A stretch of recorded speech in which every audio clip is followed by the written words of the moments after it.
Hey everybody out there, my name is Dragonix, and welcome back to Bayonetta 2. In our last episode, we defeated the world of chaos. Janine sort of got her soul dragged to hell, minor detail.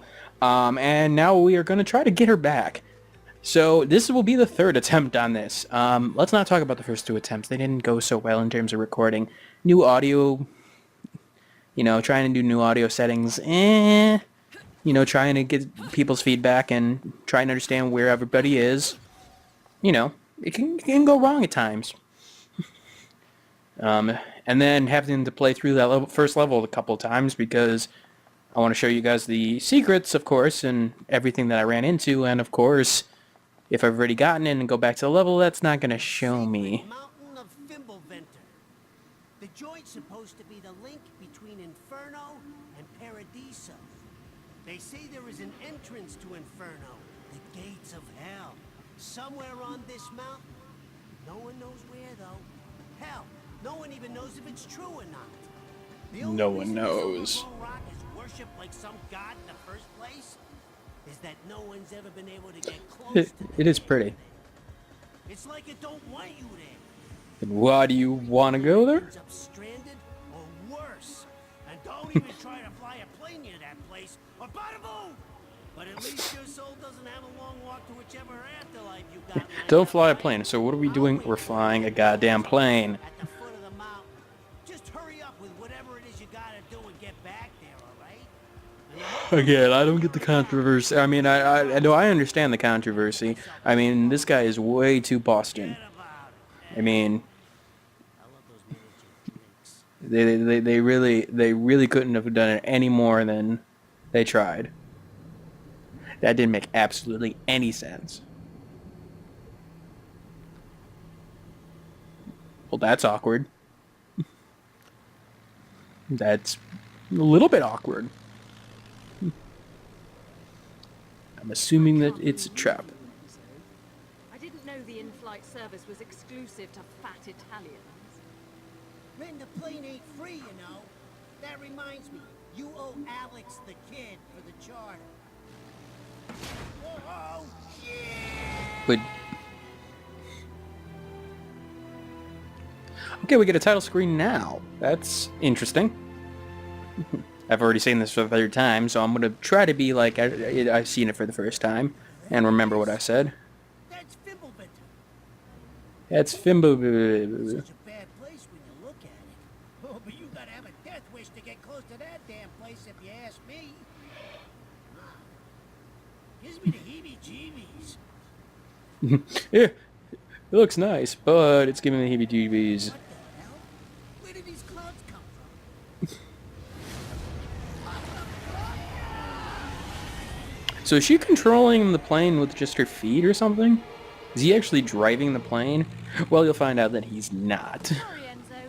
This is where I get off. Say hi to the wife and kids. Which makes me wonder why he needed to come in the first place. Also, Bayonetta's a little bit of a dick.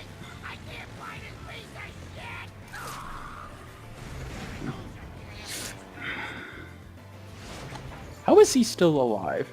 Squirrel! Squirrel! Chase the squirrel! Okay. We won't chase the squirrel. Alright, so the beautiful city. John, I'm on my way. Just behave yourself. Still want to say Janine.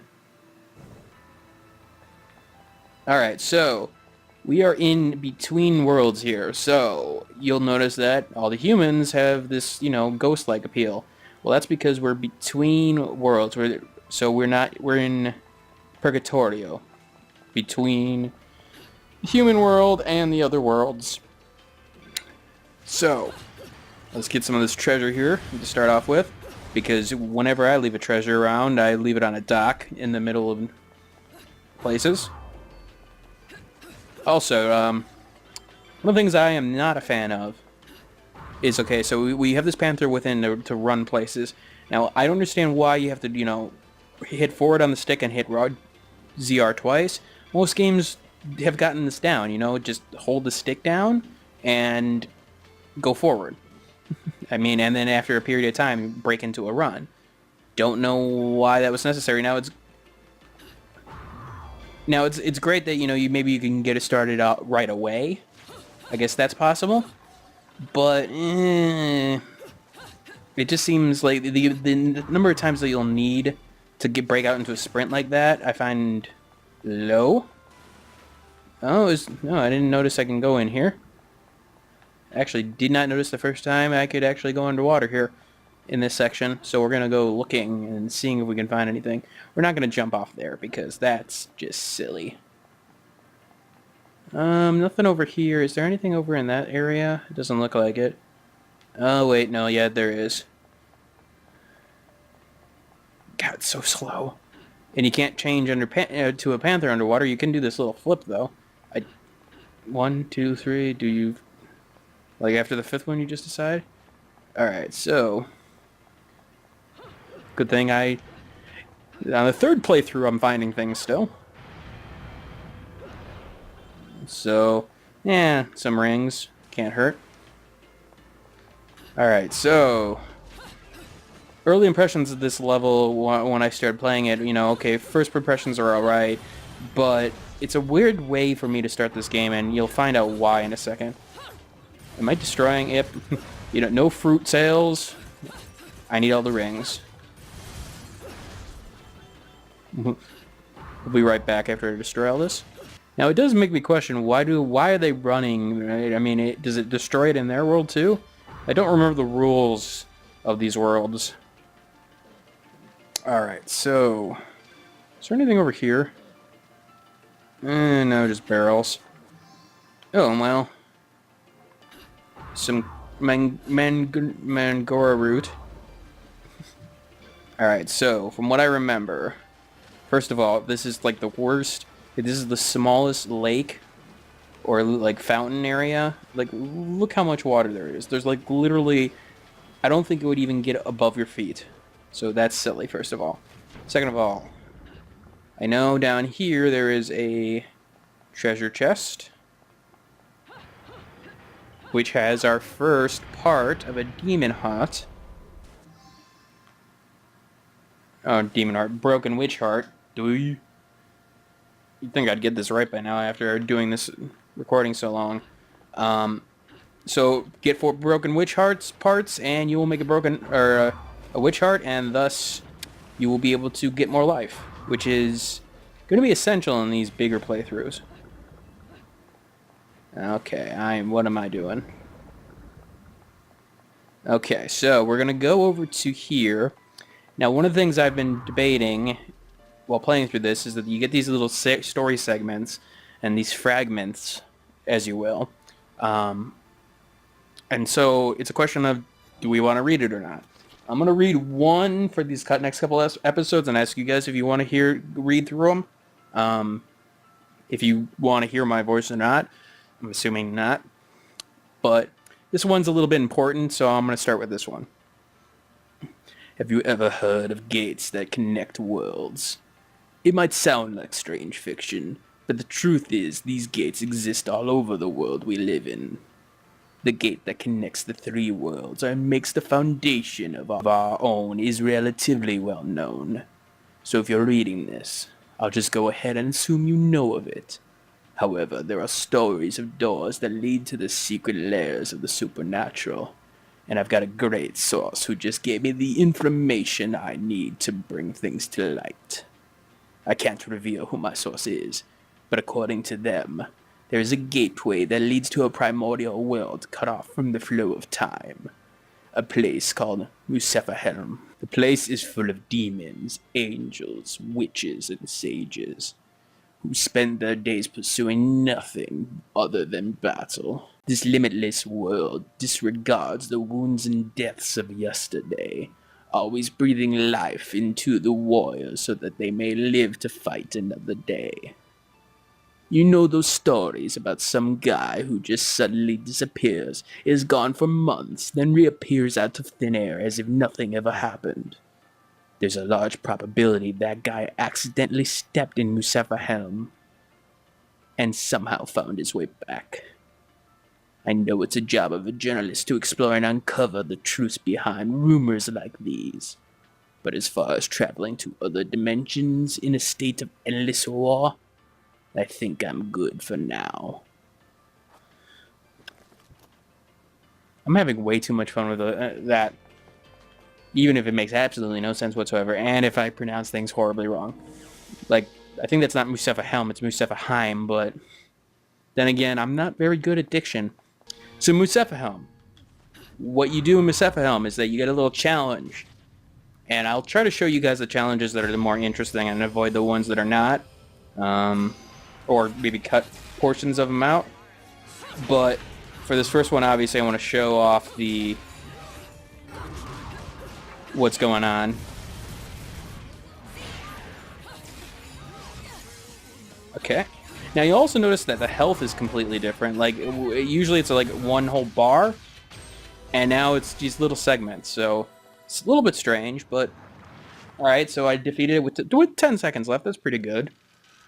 The last time I actually only had like half of a second left. Gold medal. I'm improving. So part of a broken witch heart. So I only need 2 more to complete it, which is always good. All right, so we're back in the world. Now, one thing I'm going to point out here is that we immediately go into the water, and we're going to go into this section here. We're going to check it first, obviously. So there's a path in the rift. We're going to jump in. And it's weird that you start this level underwater. This section has actually got a hallway that's not. Squirrel! As you see right here. But it's really weird to see a game start in the water section, only because it really messes around with your perception of the world. Because you're slower, you're more affected by gravity, or less affected by gravity. So it's a little bit strange that they would decide to start with this, and especially upcoming here, because you see that big, huge open area. Gee, I wonder what it means. And I just noticed there's a treasure chest over there that I never noticed before. I wonder how you get over to that. Well, I wonder how you get over to that, Sean. So, this targeting system, there is no targeting system. Now, you'll notice that, the pair of lips indicates who I'm attacking or what I'm attacking in terms of maybe like a weakness. But from what I see, there is no targeting system. Now, the touchpad is probably better in this case because you can specifically focus on an enemy a lot easier. But obviously, you don't have the control over the kicks and punches that you do on with using the buttons. So I'd rather have the control there.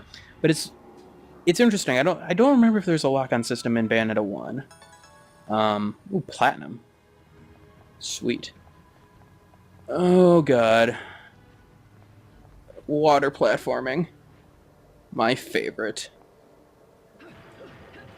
So it is a little bit strange that they chose to go that route. However, I do like it somewhat. It really makes you spatially aware of what's going on. Like, the fact of the matter is, you can't just focus on someone. You're going to die, especially in the hard mode. You're definitely going to die if you just focus on one person, because, they will sort of gang up on you. Alright, I'm going to jump up here. I know there's a treasure right here. And it'll give me a green lollipop for fertility. We may need that later. If I remember anything, it's that we may need that later. I think I would not play this game on hard, and yet I'm somewhat of a masochist. Alright, so we got another Muspelheim.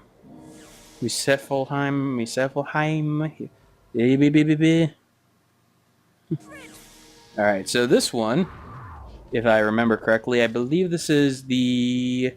Actually, I don't remember what it is. Oh yeah, Witch Time. So only can damage during Witch Time, which is actually one of the ones I like early on, because it really teaches you... Okay, you can dodge all you want, but really, you really want Witch Time.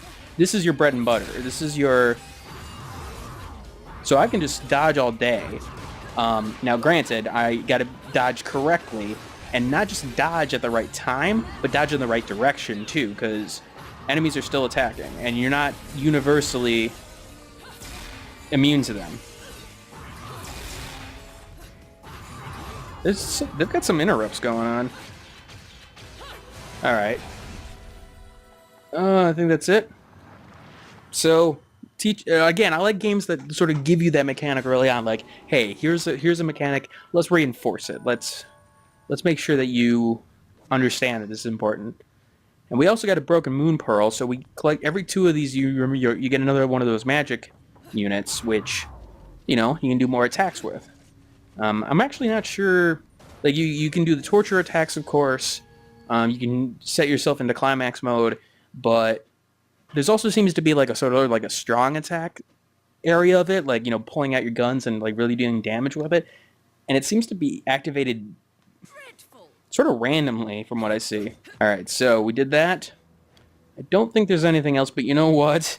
I've said that the last 2 times, and I found something new each time, which is always appreciated. I mean, it really gives you a sense of, oh, are you paying attention to the world? Because if you aren't, well, you're gonna miss things. And those little details, that's what can make a game great. All right, out of the water here because I hate the water. Anything over here? Nope. Oh wait, no. Yes, there is. Something I didn't even notice before.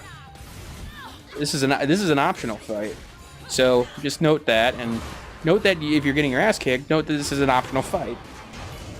Torture attack. So the torture attacks are they're quick time events. Again, I like the quick time events like that where it doesn't hurt not to do it, but you get a little bit of a bonus if you do it right. Oh, I get a harp. That's new. All right, cool. Got a gold medal. That's why I was always seemingly missing one. Huh. The more you know. All right, so we're gonna take a look at this red circle here, and players of the first game should know what this is. Should be pretty obvious. Santa don't get paid. Oh no. You weren't delighted. I hear Enzo's wife makes a lovely casserole. Because when I have to do chores like that, I definitely want to make sure that I get a good casserole. They're behaving quite well. They found plenty. I think he's referring to the guns. Figured they would.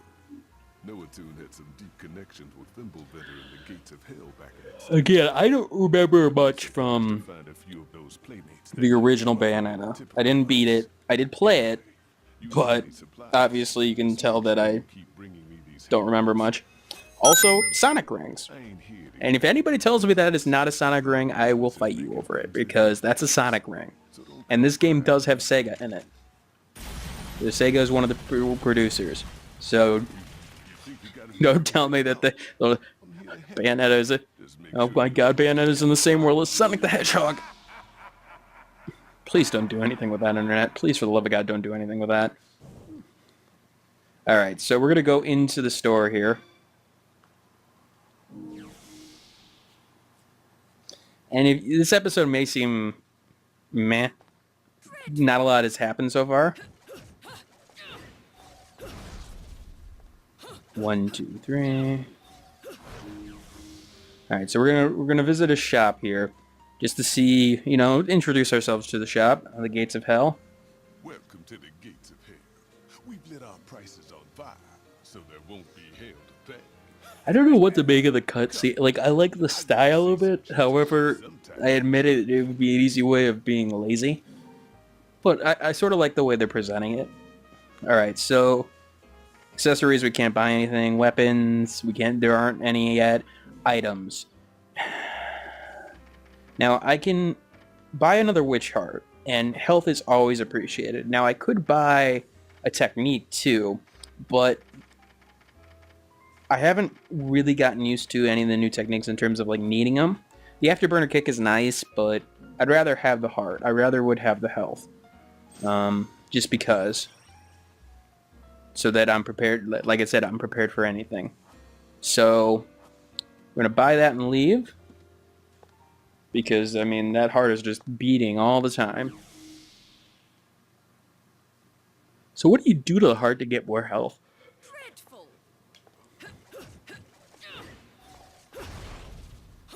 1, 2, 3. And one of the things you want to notice is that the animation really makes a difference in terms of like when a combo goes. So you want it to like complete before, if you have those like pauses. So like there, I had to hit the ground before I was able to hit the next attack, and hence that dot is that pause. So it does reward you for being very timely with your combos and paying attention. You may forget about that in the heat of battle, but hey, maybe you won't. There's some... Oh, I got a unicorn horn. Oh yeah, this got damaged. I wasn't paying attention, so you guys didn't see that. Oh, hey, I think that's a treasure up there. Is it? Can I get up there? No, I don't think I can. What are you doing?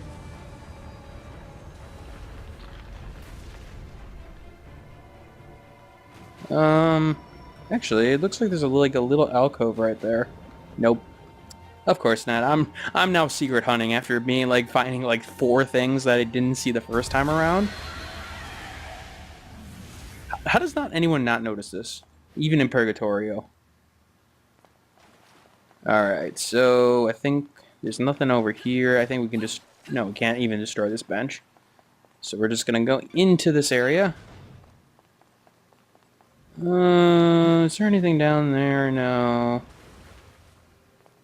We're gonna destroy these barrels because they have sonic rings in them. Sonic. And we're gonna go over here and notice this.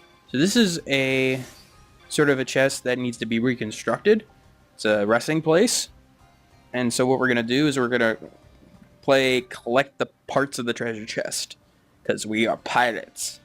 Arg.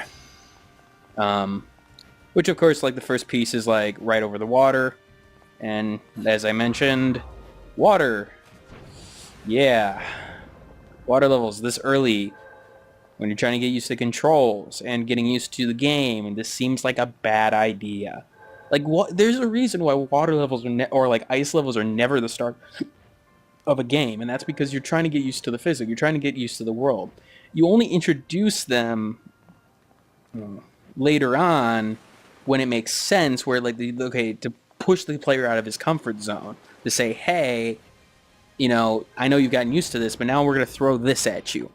To throw portions of water here early on, it seems silly to me. But honestly, I mean, I played through, you know, a little bit of this game so far, and I mean, I've enjoyed the combat really much.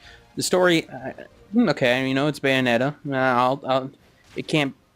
It's not bad. But I definitely here for the combat, but I'm really questioning some of the decisions that were made in terms of the way they put it together. And another witch heart, because that's a full witch heart, so that meant I have 2 full witch hearts that I've gotten right now. So that's cool, and I'm going to destroy random shit so that I can get more gold.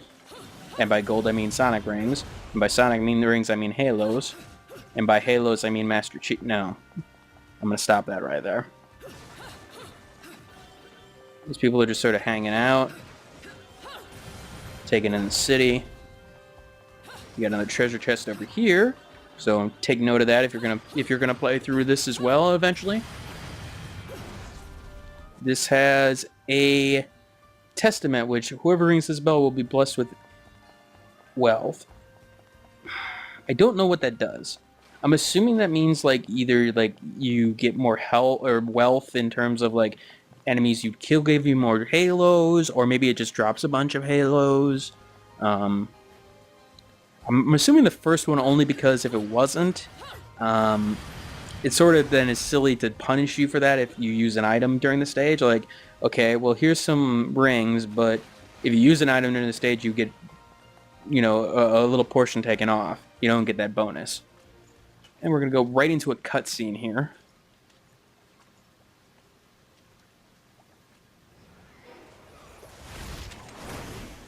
And these people don't pay attention at all. Like, where did these people come from? You know, a little clipping there. And you guys haven't seen this unless you saw some trailers, but This kid was in the trailers earlier, like the intro sequence before the start menu.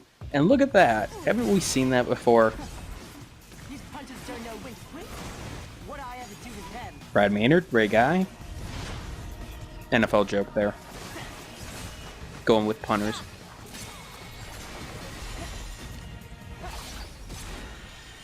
Pick a card, any card.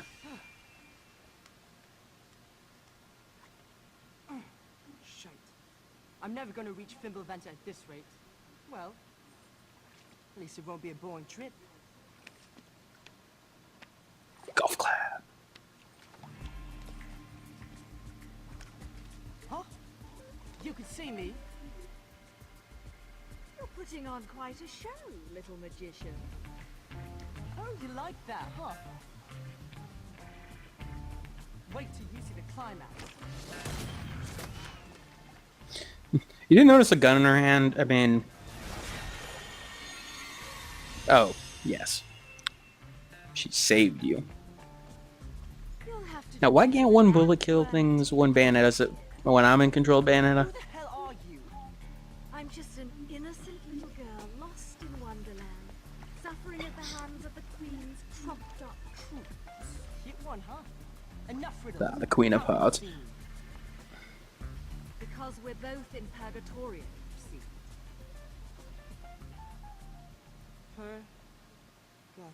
Purgatorio? Purgatory. Amnesia? Are we heading to Fimbulventer on a shopping trip for Mummy, little one? She gets awful close. She told me never to talk to strangers. Stay out That's my way, sound or I'll make advice. sure you never get in it again. Ooh, scary. Off with their heads, eh? I do like the Alice in Wonderland imagery. Damn it. What, are these, like, tarot cards as well? They must have heard me. I must be off. It's time to duel. And we're going to be introduced to another enemy type here. A little bit of an upgrade. Now, I swore they were all blue and then now MacLeod. So this is a little bit stronger of an enemy. And actually, before we fight him, we are going to stop this episode. And I apologize for that, but we're sort of hitting that precious 20-minute mark. I don't like going over, you know, if I don't have to, going over those time limits. So next time on Bayonetta 2, we're going to find out more about the mysterious boy and make our way towards the top of the mountain, hopefully. Hey, thanks for watching. If you have a chance, leave some feedback and comments below. If you liked the video, hit that like button. And if you want more content like this, hit that subscribe button. This is Dragnix signing off, hoping that gaming brings as much fun to you as it does for me.